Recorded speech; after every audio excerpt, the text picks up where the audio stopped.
Buenos días, pues estamos aquí para presentar en una de estas presentaciones de Madrid Comic Pop. Tenemos al señor Jordi Cañiza. Muy buenas, Jordi. Buenas. Y venimos a presentar pues, un gran trabajo, creo que un trabajo que bien merecido, porque estamos hablando de una parte importantísima de la historieta, del TVO, del cómic, llamémoslo como queramos, aquí en nuestro país, con un libro que nos habla sobre una de las mayores figuras. Hablamos de El Maestro, la historia de Batman, ¿no? Sí, yo creo que no tengo que hacer por estar aquí, por la presentación y la selección. La verdad es que cuando me ofrecieron hacer un trabajo sobre Ibáñez, pues la propuesta fue de la editorial, de su editorial, la editorial que publica los libros de Ibáñez, los cómics, pues lo que me sorprendió es que había relativamente poca obra sobre Ibáñez. Hablando de Ibáñez, había relativamente poca obra, ¿no? Entonces, realmente lo comparas con lo que se hace en otros países de los grandes autores de cómics de otros países, y realmente aquí vamos muy atrás de lo que deberíamos ser, ¿no? Y que un autor de la talla de Ibáñez, con lo que ha vendido, con lo que se le ha leído, tenga tan poca obra sobre ese autor, es lo que dice un poco de la situación en la que estamos, ¿no? Por suerte la oportunidad de poder hacer algo y no más de esta obra. Porque si hay algún despistado, alguien que no le suene el nombre de Gran Francisco Ibáñez, has hecho un libro sobre su vida, pero con pocas palabras, ¿cómo serías capaz de describirlo? A ver, él decía, por ejemplo, que nunca haría una biografía, con lo cual ya nos impidió a todos los que venimos detrás hacer una biografía sobre él, ¿no? Porque él decía, mi vida se resume muy rápido. Fui un idiota que trabajó, ¿no? Así se autocalificaba de esta forma crítica, ¿no? Encima, evidentemente, él lo podía decir, él podía hacer bromas sobre sí mismo, pero nosotros tenemos que mirar la obra de Ibáñez en serio. ¿Y qué hizo Ibáñez? Bueno, Ibáñez aparece en los años 50, en la década de 1950, publicando en pequeñas revistas que había en esa época. Pensad que en esa época, pues bueno, había como divisiones, como de fútbol, había categorías de editoriales, y empezó pues con editoriales y publicaciones más pequeñas, Paseo Infantil, Pinocho, La Risa. Y luego, en el año 57, dio el salto a Bruguera. Bruguera era la primera división del TVO. Los más importantes estaban en Bruguera. Entonces, en 1957, finales, entra en Bruguera. Y al cabo de pocos meses, crea su primera serie para Bruguera. Esa primera serie se llama Mortadelo y Filemón. O sea que llegó y besó el santo, como decía él, ¿no? Y después de Mortadelo y Filemón, pues vinieron muchas otras obras. Vino La Tercera del Percebe, vino Don Sacarino, vino Rompetechos, Pepe Montero, luego Bruguera cae, entra en suspensión de pagos, pierde Bruguera, empieza otra editorial, crea otros personajes, que son Chichicote y Colubeo, luego recupera Mortadelo y Filemón y así hasta al fin de sus días. Él siempre dijo que lo que quiso, quería trabajar hasta el último día, hasta que pudiera, y realmente es así. O sea, trabajó literalmente hasta el último día, Ibáñez. O sea, que cumplió su deseo de seguir dibujando hasta el último momento. ¿De qué manera era la historieta antes de Ibáñez y qué aporta el señor Ibáñez en la historieta española? Para mí aporta modernidad. El hecho de que hoy leamos Ibáñez es la prueba de que los personajes más famosos, Mortadelo y Filemón, tienen 65 años. La prueba de que los seguimos leyendo, o sea, de que los sigamos leyendo es la prueba de su modernidad. No leemos Ibáñez como una cosa arqueológica, ¿vale? Ahora podríamos hablar de otros autores que valdría la pena recuperarlos, pero igual los abordaríamos de una forma, un poco arqueológica, ¿no? Hacer el esfuerzo de llegar ahí. Pero en el caso de Ibáñez no, realmente se lee porque da gusto leer.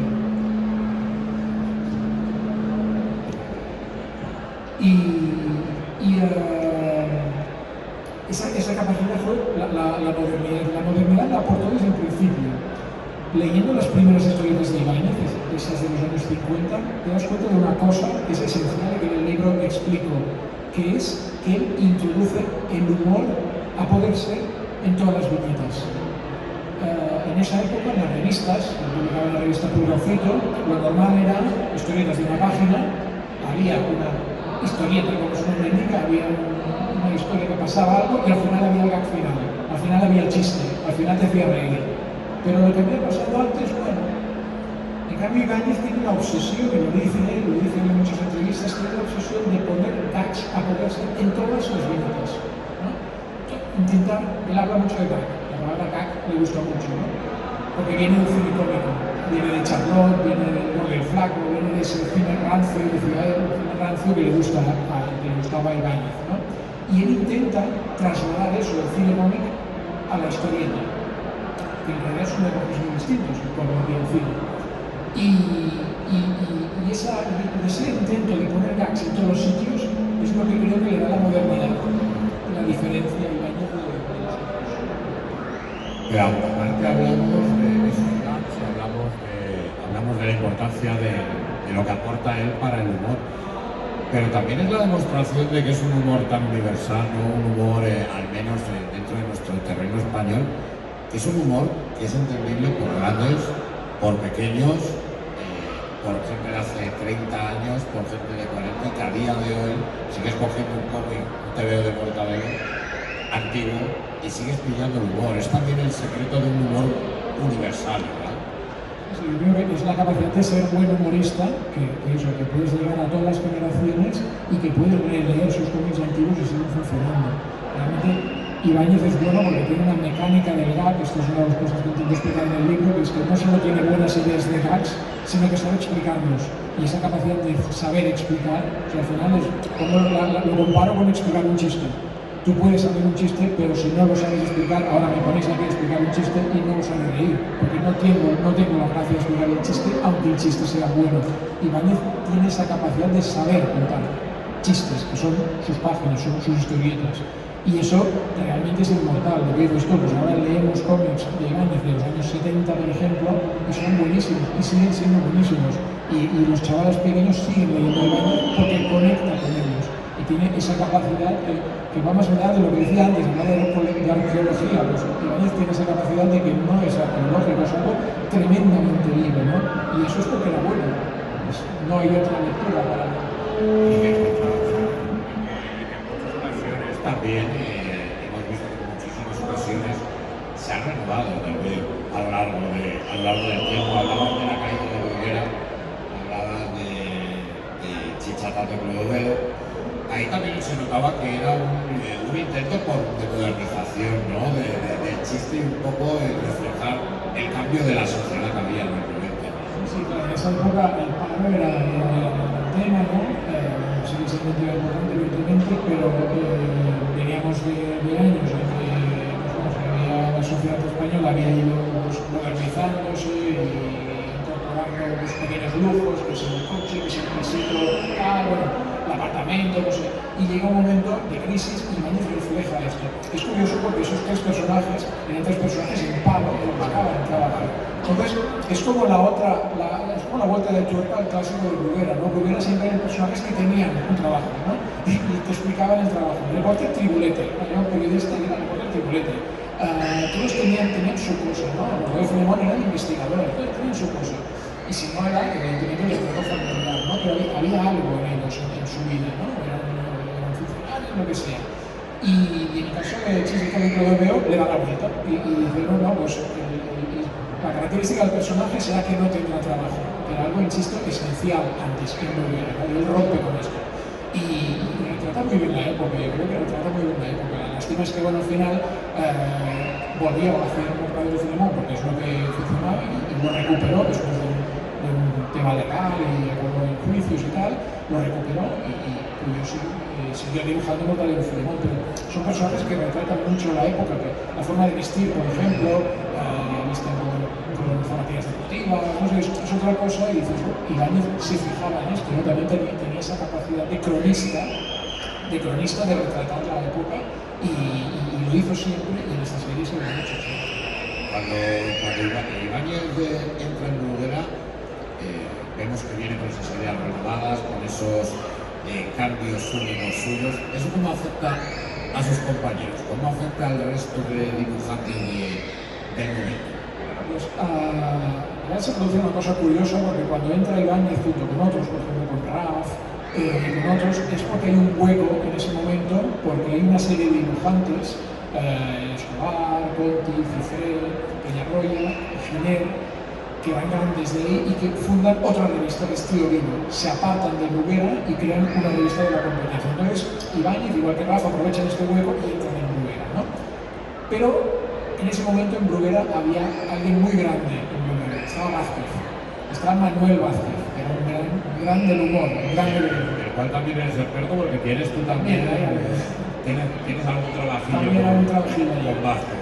Entonces, en ese momento, Vázquez era la referencia. Y es verdad que no olvidemos que al final el cómic de esa época era un cómic muy industrial, se vendía mucho, era una máquina de entretenimiento brutal y lo que funcionaba se replicaba. Si algo funcionaba, se copiaba, ¿no? O la editorial decía, esta es la línea a seguir. Y en ese momento Vázquez era la línea a seguir. Ibáñez empieza siguiendo a Vázquez. Y hay momentos en que ves que esos autores están muy conectados entre ellos, ¿no? Se parecen mucho. Y llega un momento en que las tornas se invierten. Evidentemente, Vázquez nunca dejará de ser el gran Vázquez, pero Ibáñez empieza a tener mucha fuerza. Y entonces, el referente de la editorial pasa a ser Ibáñez. Ibáñez se convierte en el modelo a seguir. Y entonces se le pide a los autores que sigan el estilo de Ibáñez, ¿no? Y claro, no sé qué generó dentro de la editorial, pero es evidente que poco margen había para los autores, había que seguir. Evidentemente estaban los clásicos, ya estos ya no había nada que decirles. Escobar, con su Zipizape, seguirá dibujando como Escobar, no hay ningún problema, pero otros autores ves que les piden algo en el estilo Ibáñez. Y esto es por eso, porque a partir del principio de los 70, cuando hay el sulfato atómico, luego se crea la revista Mortadelo en 1970, Mortadelo sería un boom de la editorial. Entonces la editorial lo explota al máximo, sacando revistas, sacando álbumes, sacando recopilatorios y también diciendo a vosotros dibujantes, este es el modelo a seguir. Además estamos hablando de dos personas completamente diferentes y otra de las cosas por las que Ibáñez siempre se ha dicho que siempre ha sido un referente, ha sido en cuestión de trabajo. Era alguien que que era muy productivo. Que era un estajanovista de la historieta, ¿no? Una persona que solo dedicaba a trabajar. Y la verdad es que sí, que con toda la gente que hablaba y que le conocía, pues me he dicho esto, que incluso a nivel personal, pues quedaban con él a comer y cuando ya la comida se terminaba, voy a decir, oye, que ya me tengo que dibujar las páginas, ¿eh? O sea, realmente increíble. Y la prueba de esto es que hasta el final sigue dibujando, ¿no? Lo que decía antes, pues el álbum del Mundial de Baloncesto, el último publicado, y el que estaba preparando ya de las Olimpiadas en París, ¿no? Es decir, que sí, que realmente la producción que hizo fue increíble. Y hablaba de haber llegado a semanas de dibujar 20 páginas, decía, ¿no? Bueno, aunque fueran la mitad, aunque fueran casos culturales, aunque solo, entre comillas, 10 páginas al día, es una barbaridad, porque no es solo dibujarlas, es pensar el guión. Y para él lo importante era el guión, incluso. Dibujar parecía que fuera una anécdota, ¿no? Porque le salía fácil y decía que no lo valoraba, ¿no? Pero es una barbaridad lo que produce. Eso es una diferencia con Vázquez, por ejemplo, que decíamos antes, ¿no? Vázquez era un genio, pero iba a la suya y tenía su vida y eso era lo más importante. En cambio, Ibáñez era muy responsable de decir, bueno, pues tengo esto y hay que alimentar esta máquina, esta industria y seguir haciendo páginas y páginas. Yo creo que también porque pensaba mucho en el lector. Era una persona pensaba mucho en el lector, porque siempre se ha dicho, ¿no? Que cuando había ferias, salones del cómic, pues tenía tantas colas, pues porque él apreciaba mucho este contacto con el lector y para él era muy importante. Y creo que hacer más cómics era una oportunidad de ofrecer lo que quería ofrecer al lector. Y siempre con la actualidad, siempre estaba con el tema de la actualidad mirando a ver cuál era la noticia de moda, como hubieran dicho sobre todo en el tema de eventos, ¿no? Del mundial. las Olimpiadas, todas esas cosillas siempre querían estar ahí. Esa capacidad de conectar, ¿no? De hacer cosas populares, y también fue una forma de renovar su historieta. Pensar que, claro, una serie que aguanta más de 60 años es una serie muy difícil de mantener. O sea, hay pocas series pocas series de cómic que un autor haya mantenido durante tantas décadas, ¿no? Incluso mirando en Francia, pues hay pocos ejemplos en los que realmente han cambiado de manos, ¿no? Por ejemplo, Spirou, Asterix, incluso ahora en Francia, pues va cambiando de manos con los años. En el caso de Mortadelo siempre ha estado en manos del mismo dibujante, ¿no? Y si os fijáis, Ibáñez siempre busca cambios. Empieza con Mortadelo y Filemón trabajando en una agencia de información, ¿no? Una cosa muy simple, dos personajes en un piso buscando sus casos. Luego entra el mundo de la tía, ¿no? La cosa se tecnifica, aparece el superintendente Vicente, aparecen los inventos del profesor Bacterio, luego aparece Ofelia, la secretaria. Va creciendo aquello porque es una forma también de renovar la historieta, de modernizarla, porque conecta con otras digamos, dinámicas o referentes tipo James Bond, por ejemplo, es un mundo más de James Bond, y también porque ayuda a que la historieta se modernice, ¿no? Y luego, para mí, el tercer cambio es este que apuntas tú de la actualidad. Hay un momento en que Ibáñez descubre que hacer parodia de la actualidad le funciona. Y, pues bueno, parodiar, por ejemplo, los Juegos Olímpicos, los Mundiales de Fútbol, pues es una fórmula que funciona. Pero también la corrupción, en Bárcenas, la llegada del euro, el acuerdo de la Unión Europea en Maastricht, mil cosas que Ibáñez retrata. El quinto centenario, un álbum muy divertido del quinto centenario, ¿no? O sea, es tratar aquello que es actualidad y es una forma de renovar la serie y es una forma de conectar con el público de estas cosas. Hablábamos de que estamos hablando de una época, años 50, seguimos hacia adelante, y estamos hablando de que el cómic, el entretenimiento de la historieta, era muy, muy importante en España, era uno de los divertimentos que teníamos. ¿Cómo crees que impactó? ¿Crees que en el tema ventas, en el tema crear lectores? ¿Crees que Ibáñez fue una pieza esencial en ese crecimiento de lectores durante generaciones? Yo creo que sin duda. En esa época creo que habían dos fenómenos grandes, ¿no? Estaba en la parte de historieta realista de aventura, estaba el Capitán Trueno, Víctor Norodobros, y en el campo humorístico estaba Ibáñez. Había muchos otros, ¿no? Estaba Escobar y estaba toda la retaíla de autores de Bruguera, insisto, de Scott, Ducifré, Raf, Peñarroya, Han, por ejemplo, que sigue activo afortunadamente. TVO, yo creo que evidentemente es una marca importantísima en nuestra historia, pero sí que es verdad que era un humor un poco más clásico, más blanco y con menos punch, digamos, que el de Bruguera, que era más cañero. Y estoy seguro de que la importancia que ha tenido Ibáñez para todos los lectores de cómics es brutal, porque ha llegado a muchísima gente y muchísima de esta gente a la que ha llegado luego ha hecho cosas creativas, historietas. Aquí en el libro acabamos pidiendo homenajes de historietistas actuales, y veis la conexión, pero también guionistas de humor, de la radio, de la televisión, que han bebido de esto, ¿no? Y llega un punto que creo que se confunde el humor de España, el humor de Ibáñez, todo esto va conectado, son vasos comunicantes. Lees un cómic de Mortadelo o de Ibáñez, lees La Tercera y el Tercero, por ejemplo, y dices, esto es una metáfora de todo el país, o sea, aquí está todo, está el pícaro, está el escaquea, está todo. De hecho, si nos damos cuenta, El Tercero y el Perceber, esta serie, como puede ser Aquí no hay quien viva, La que se avecina, todas las cosas, no deja de ser un juego con ese concepto. Y te das cuenta que el humor de Ibáñez es esto, pues refleja al país, pero a la vez el país se confunde con la obra de Ibáñez, ¿no? Y no sabes cuál es la primera, y creo que se van comunicando los dos, ¿no? Y por supuesto, como decíamos, el humor de Ibáñez sigue siendo ahora, y pues lo ves, hasta el jueves mismo, hasta el jueves, esa idea de personajes, evidentemente personajes llevados a la actualidad, pero es un humor muy de Bruguera en general, ¿no? Muy de la antigua de Bruguera.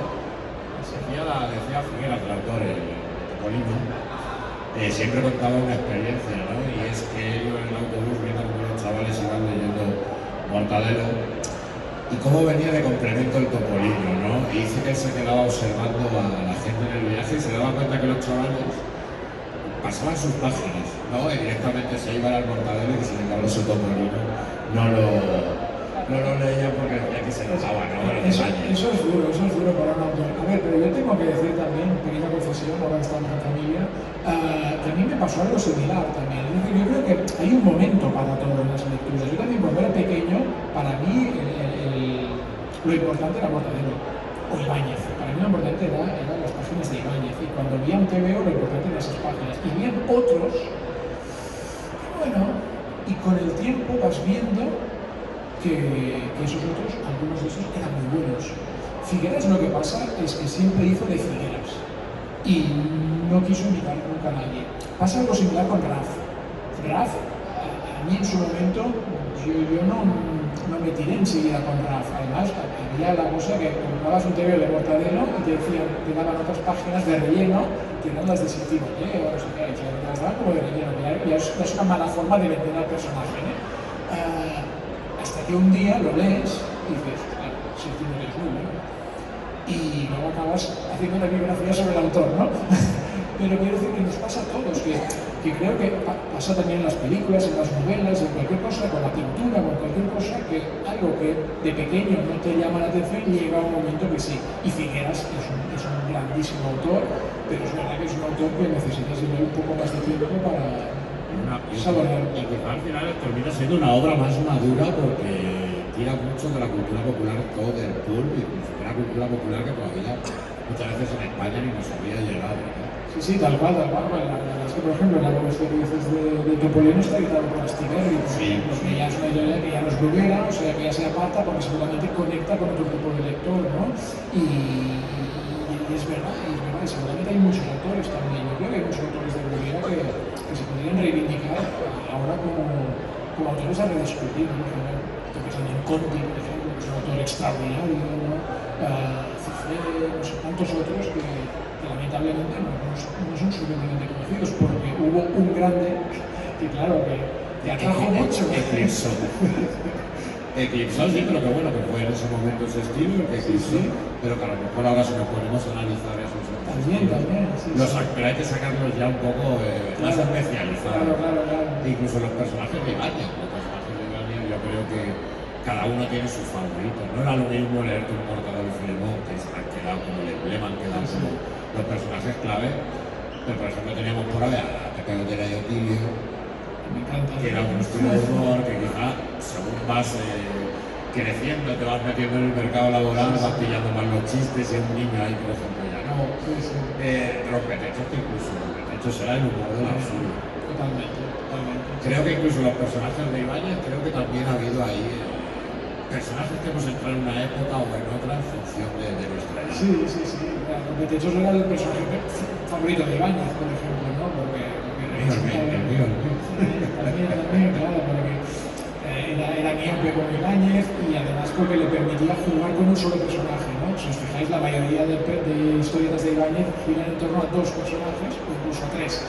Y aunque de hecho es uno, él decía que le encantaba mover ese personaje, crear historias sobre este personaje, que era algo súper agradable para él, ¿no? Entonces es algo potente, ¿no?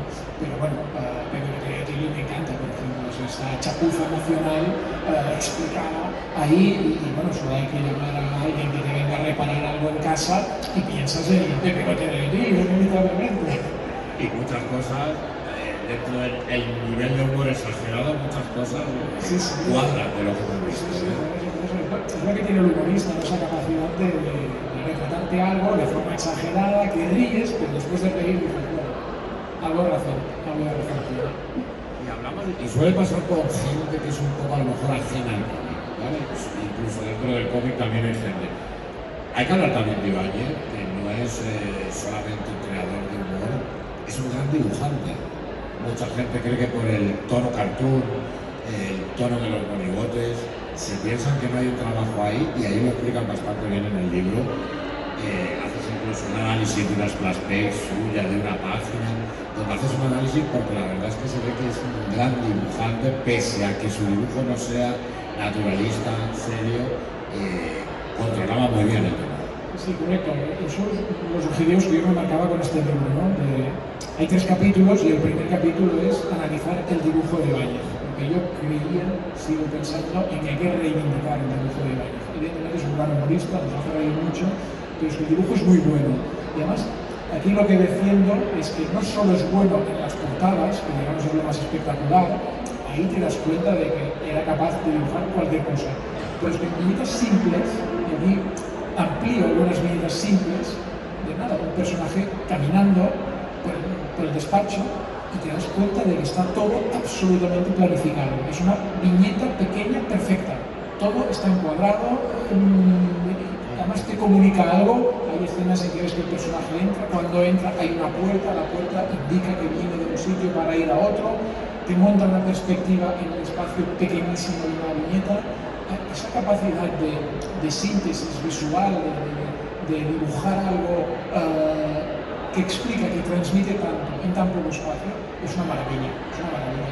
Y para mí, Ibáñez evolucionó mucho también con su dibujo, porque no tiene nada que ver el dibujo de los 50, el del 60, el del sulfato atómico, el de los años 70, con el de la última época, y sin embargo, sigue siendo muy bueno. Ibáñez de los años 2000, a nivel plástico, a nivel de dibujo, es de una composición en las viñetas espectacular, y todos los ejemplos que creo que vale la pena pararse ahí y señalarlo, ¿no? Mi objetivo aquí era todo esto, ¿no? Decir, vale, leemos mucho Ibáñez, pero es un momento de parar un poco, señalar, indicar y compartir con el lector. Fíjate que esto que nos gusta, pero aquí hay mucha sabiduría. Es una idea que muchas veces se va. En cuanto vamos a la tira cómica, parece que se nos olvida y creemos que esas formas son fáciles de hacer, que está todo como más libre, ¿no? Pero vamos, yo creo que también eso es un poco la idea que tenemos, por la manía que tenemos todos, de que yo creo que cuando murió recientemente Ibáñez, empezaron a salir muchos dibujantes de los que ahora tenemos en Estados Unidos o dibujantes nacionales que están actualmente siendo top en España, mostraban todos sus primeros dibujos y siempre ahí había algún personaje de Ibáñez, y yo creo que eso fuera del mundo de los dibujantes a todos nos ha pasado. Sí, es lo que decíamos, que nos queda, ¿no? O sea, que empezamos leyendo a Ibáñez y empezamos dibujando a Ibáñez y ese pozo queda, ¿no? Eso es algo que es en nuestro ABC, ¿no? Hay una forma de comunicarse bueno, que tiene que ver con lo que nos ha enseñado también Ibáñez a explicar y a contar una historia, ¿no? Y descubrir todo esto y explicar esto y reflexionar sobre esto, para mí eran los objetivos del libro, ¿no? Decir, bueno, nos hace reír, pero ¿cómo nos hace reír? ¿De qué forma monta el gag para que nos riamos? ¿Qué estrategias está usando Ibáñez? Pues hay una cosa que realmente está muy pensada, que él evidentemente no lo pensaba, no se planteaba delante de la mesa de dibujo pensando qué genialidad podía sacar, no, es una cuestión de narrativa, de expresividad, de tener recursos y de saberse explicar, pero realmente es y lo decías antes, es que esa narrativa también era muy especial, esa narrativa estaba súper condicionada por lo que decías tú, del tema del cine mudo.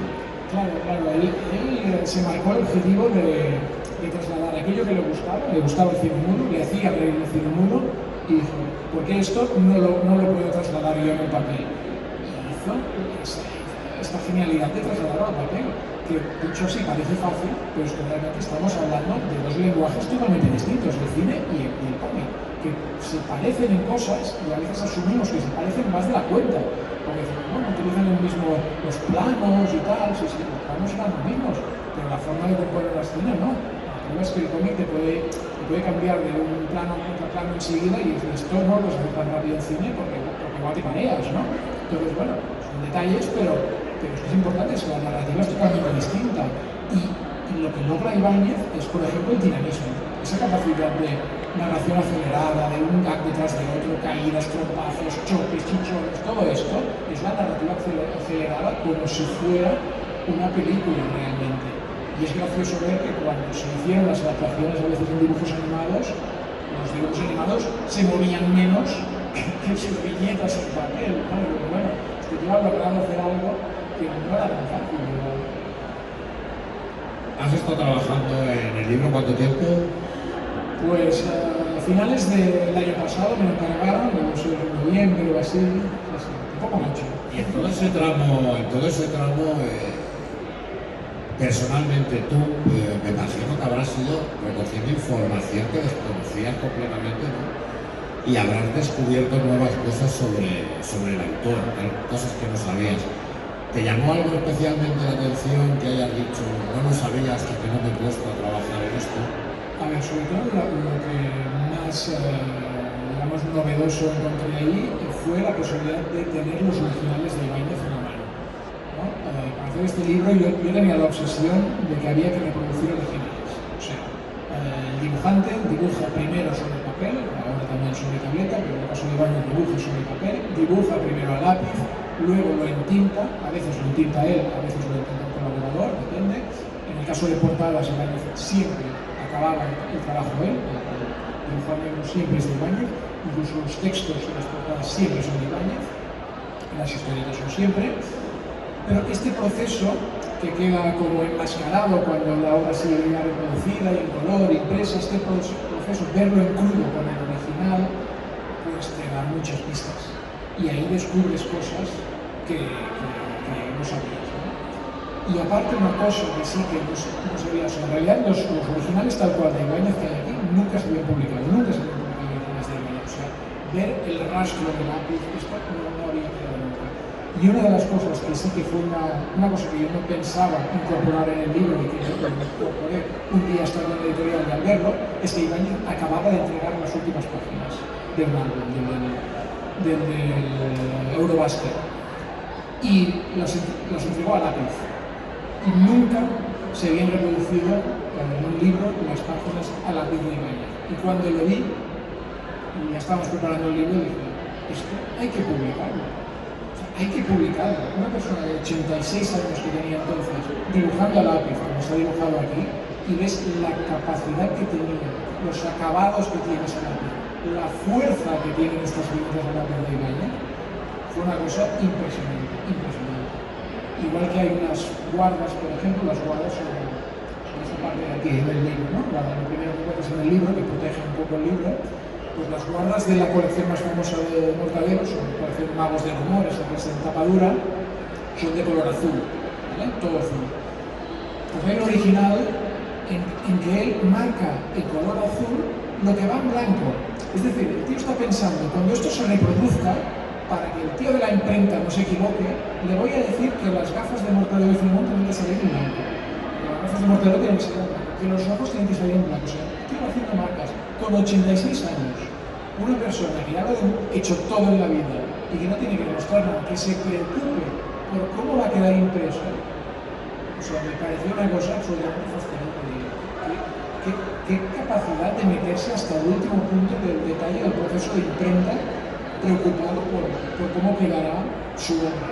Preocupado por el producto en conjunto, ¿no? Ya no solamente de producto, sino que también se preocupaba ya de la realización material. Y también he visto que has tenido la oportunidad de hablar, de compartir ideas con diferentes dibujantes de la escena actual, grandes nombres de la escena actual que incluso han llegado a aportar su granito de arena con algunas representaciones propias o su propia versión de Mortadelo y Filemón. En las conversaciones con esos autores, ¿qué has sacado en conclusión? ¿O qué curiosidad te ha dicho alguno? ¿O has visto un especial amor por Ibáñez, en especial de alguno de los autores? Sí, la verdad es que sí. La verdad es que sí, porque fue muy fácil que todos se sumaran al proyecto. El problema es que quedaron muchos otros nombres que no pudieron entrar porque habíamos tenido que hacer el doble de páginas para cogerles. Y cosas que vi, hombre, de entrada ya te digo, la facilidad de apuntarse al proyecto. Enseguida, pues, perfecto, ¿no? Y luego cosas que vi, pues que al final han hecho como homenajes muy coherentes todos. Por ejemplo, ves a Paco Roca, y Paco Roca hace una cosa muy curiosa, que es que adapta una página de Mortadelo, pero le cambia los diálogos, incluso le cambia los personajes, pero te mantiene algo de la página, te mantiene como los encuadres, te mantiene algo y lo trae a su terreno, que es el terreno de Paco Roca, el terreno de la memoria, de explicarnos cosas del pasado, y con esa sensibilidad tan propia de Paco Roca. Qué bueno, ¿no?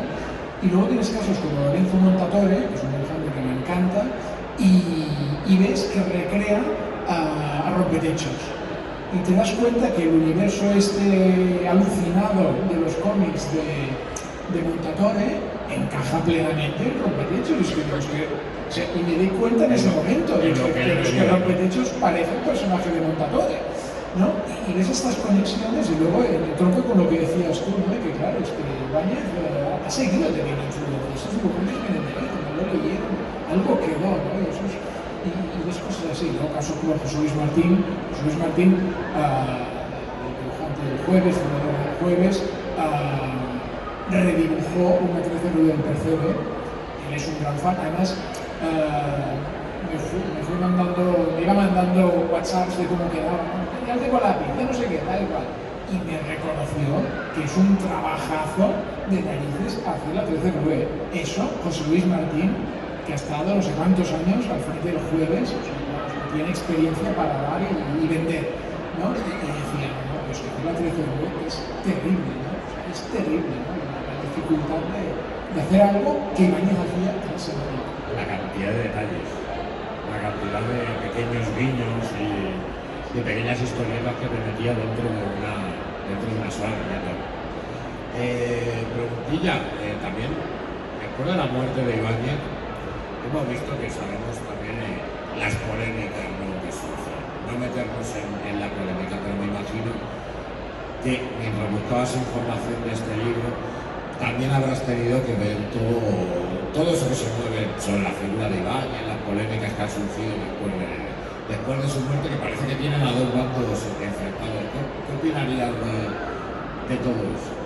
La verdad es que no sé, es que también me gustaría hablar con quien quiera generar la polémica, ¿no? Porque tampoco la acabo de ver. O sea, lo que sí que es verdad es que Ibáñez pertenece a una generación de autores de cómics que trabajaron en una industria de los tebeos.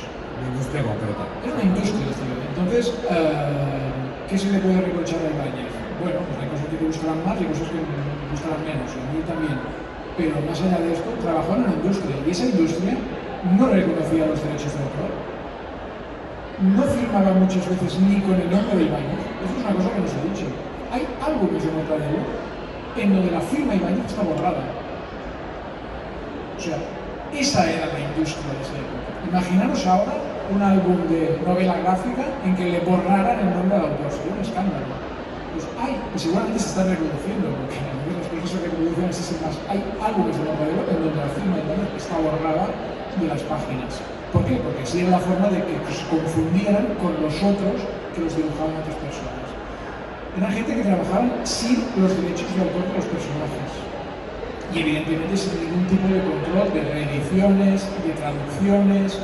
Por supuesto, si lo intentaba otra persona no sabía ni quién lo intentaba, lo coloreaba otro y no sabía quién lo hacía. Es decir, había una industria detrás de eso. Entonces, intentar ahora aplicar patrones actuales a una cosa que no era, pues me parece que no toca, sinceramente. Entonces, bueno, pues por suerte ahora la cosa ha cambiado. La prueba es que tú entrevistabas a Ibáñez y era muy difícil que te diera un discurso de su obra. Ahora entrevistas a cualquier autor de novela gráfica y te pegan unos discursos sólidos sobre la obra, lo que ha hecho, sus objetivos, las influencias, todo, te lo cuentas súper bien estructurado y dices, muy bien. El trabajo de años en los tebeos, no sé qué. Muy bien, pero es que hablabas con Raf y era lo mismo. Hablabas con una entrevista también sobre Blanco, del tebeo, a Nadal, que también era de Bruguera, y todos te decían lo mismo. Los trabajos, ¿sabes? Sí, la gran diferencia, ¿no? A lo mejor ahora la actualidad, ahora la gente busca la obra maestra, ¿no? Busca el poner ese mouse, ese Watchmen, esa obra, ¿no? que cambie el género del cómic, mientras que ellos simplemente tener muy claro para qué trabajaban, para la industria del entretenimiento, y tomárselo como trabajo sin saber que eso iba a cambiar el mundo. Y fíjate, quizá una de las cosas que más ha cambiado el cómic en España. Sí, ahora tenemos un premio nacional de cómic, que ha cambiado totalmente. Sí, completamente de acuerdo en decir que no podemos estar mirando una industria de hace muchísimos años, cuando todavía estamos luchando con la nuestra actualmente, de que cambien las cosas, de que los autores tengan mejores condiciones. Poco es justo irte años y cerrar décadas hacia atrás cuando no era solamente la historieta, ocurría en todas las artes, ocurría en todo cualquier producto cultural que se trabajaba de otra manera y la gente tenía muchísimo menos derechos. Yo estoy completamente de acuerdo en ti. Que no son polémicas que intentan un poco muchas veces meter en nubarrón, ¿no? Sí, luego también hay cosas que, a ver, por decirlo todo, hay cosas de estas polémicas que son falsas. O sea, yo aquí cuando reproduzco lo que decía antes, cuando reproduzco los dibujos en lápiz, pues bueno, pues está con toda la intención del mundo de decir, señores y señoras, esto es lo que hacía Ibáñez con 86, 87 años a lápiz. Esto. ¿Queda algo por hacer? ¿Queda algo por acabar en esta viñeta? No sé, estos dos, no sé. O sea, es que hay como un rum. Yo cuando se murió Ibáñez, alguien ya no hacía nada, ¿no? No hacía nada. Insisto, es que aquí no ha habido más manos que la de Ibáñez. Son dos viñetas perfectas y como esta hay 4 más. Y una media página, por ejemplo, espectacular, un día de fútbol. Y hay como un rumor de que parecía que Ibáñez ya no hacía nada porque era muy mayor. Bueno, pues hacía esto. Y me parece una pasada. O sea, me parece increíble a este nivel la expresividad, y lo pongo en el libro, la expresividad que tenían los personajes, el detalle, no sé. Pero bueno, muchas veces es triste, ¿no? Ver cómo muchas veces se pierde una figura que ha sido tan importante. Y de repente salen los detractores, ¿no? Como que parece que les molesta el reconocimiento que está teniendo, que no solo ha pasado con Ibáñez, ni se ha pasado con editores americanos, ¿no? Y lo mismo, me hablan de los hechos concretos, de momentos concretos en los que todo era completamente diferente. Pero lo que no podemos negar es que Ibáñez ha sido influencia, ya no solo para los autores, ya no solo para el cómic en España, no solo para la manera de publicar, sino porque yo creo que para cada uno de los que están aquí sentados, en general, gente de diferentes generaciones, de diferentes edades, y el cómic que mejor visto ha sido en España, porque a nadie le gusta el cómic, a nadie le gusta el TVO, pero rápidamente todo el mundo reconocía o todo el mundo tenía un Mortadelo y Filemón o un Superhumor en su casa. Así que te voy a dar las gracias. Voy a recomendar El maestro de la historieta, Ibáñez, lo que se convierte en una guía definitiva y una guía completamente necesaria. Muchísimas gracias. Gracias a ti. Y que esperemos que funcione, y vosotros no lo dudéis. Haceros con el ejemplar, porque la verdad, si os gusta todo lo que es la historia de la viñeta, la historia del cómic y la figura de Ibáñez, es un imprescindible. Pero lo que es imprescindible es el señor que tiene que llevarse un aplauso de vuestra parte.